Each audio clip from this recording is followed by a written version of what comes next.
buyers should decide whether they are willing to live in the new home for at least 5 years. They should calculate their gross income to see if the cost of housing is less than 28% of that amount.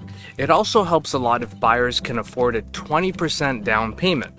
The more you put down, the less your monthly payment obligations will be.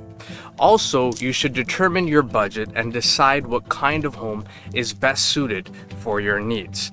Maybe getting all the extras isn't as important as long as you can check off the must-haves. Have your realtor help guide you on what is most important in the long run. Have your mortgage specialist go over some rate hike scenarios with you so you know what the numbers will be in the long term to avoid any surprises. Finally, it's always good to know how much work the new home will need and whether you can afford all the renovation costs. Remember, you don't need to get everything done all at once. Splitting up the renovation will allow you to breathe a little and it won't break the bank. Planning to make a move in the next 3 to 6 months? Call us 905-334-5883. We're here to help.